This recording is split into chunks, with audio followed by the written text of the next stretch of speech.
Sometimes it's great to have some things to fall back on when you're soloing, stuff that you can easily get to sound great and that really works with the chord. Whether you're improvising on a blues or a jazz standard, you don't want to run out of ideas, and of course you don't want to play stuff that doesn't fit the song. In this video I'm going to show you some pretty easy things that work extremely well on a C7, and most of this stuff you kind of already know. I'm just going to show you how to tweak it so it sounds better, a lot better. My name is Larsen, learn jazz, make music. To keep this really simple, it is this C7,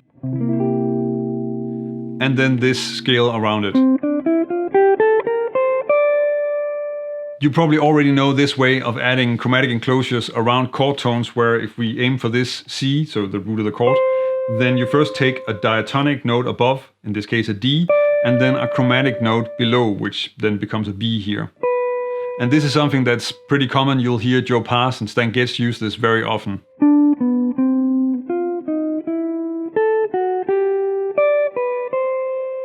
You don't want to just play this exercise in your solo. You also want to try and mix it with other things, like you want to use it with the rest of the scale. So a basic version of that sounds like this.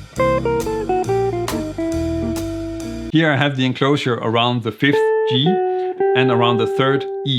And the way I'm using it here, then the line has a very natural flow, but you can actually change stuff around and then get the line to sound a lot more interesting and a lot better, like this.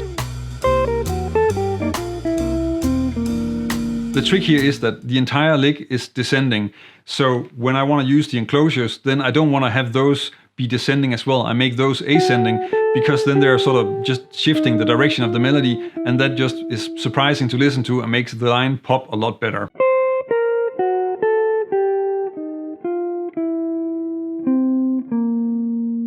So if you're working on enclosures, then make sure that you check them out in both directions. And whenever you're making a line with enclosures, try switching around the direction of the enclosure, because it might just sound fantastic. Before I show you a visual trick that I use a lot for dominant chords, then I first want to show you this concept, which is combining arpeggios, chromaticism, and triplet rhythms. Now, if you've seen any of my other videos, you've probably heard me talk about how it's really useful to also use the arpeggio from the 3rd of the chord when you're soloing. Essentially, that's just going to give you twice as much material to use, because you have the basic arpeggio and then you also have the arpeggio from the 3rd. So for the C7, we have the C7 arpeggio,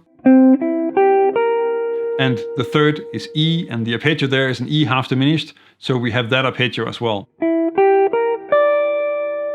This already gives you a lot of material, but adding a bit of chromaticism and a triplet really makes this sound a lot better. Check this out.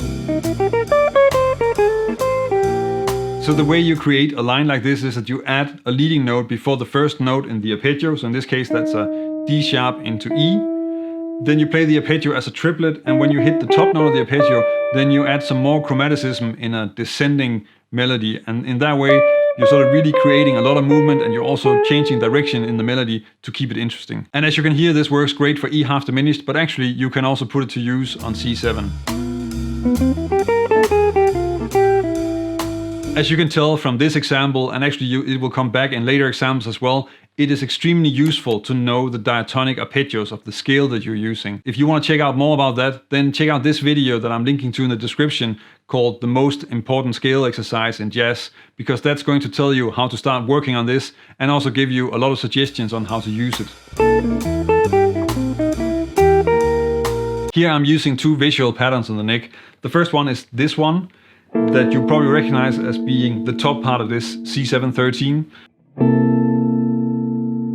And then what I'm doing is that this is sort of a diagonal shape on the neck, and you can mirror that, and then you get this C major triad. So those two work really well together. It's pretty compact, it's easy to play. But actually you can also turn this into a really great 7-note grouping that works for a diminished sound on a dominant chord. And that's because this is all contained in the diminished scale, and then you can just shift that. And in this case you can shift it, for instance, down a minor 3rd, and then you get a line like this.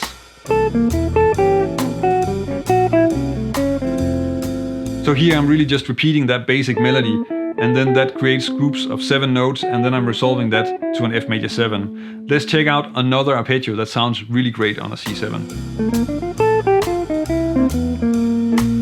One arpeggio that's in fact another favorite of Charlie Parker and George Benson is the arpeggio from the 7th of the chord. This of course means that Benson stole this from Parker, or learned it from Parker, however you want to see it. So in this case, we have a C7, and the 7th is B flat. So the arpeggio that we have here is a B flat major 7 arpeggio. And that was what I was using in the example. First playing the arpeggio as a triplet and then mixing it up with some scale melody stuff. Pretty typical for bebop. But you can also mix this up with a G minor triad and some more chromaticism. That sounds like this. As you can tell, it's really useful to have a huge vocabulary of different things that you can play over a chord. And if you want to expand on your vocabulary, then check out this video where I'm going over 25 different arpeggios that all sound great on a G7. Because if you start working with those, then you're never gonna run out of ideas or sound bad on a G7 ever again.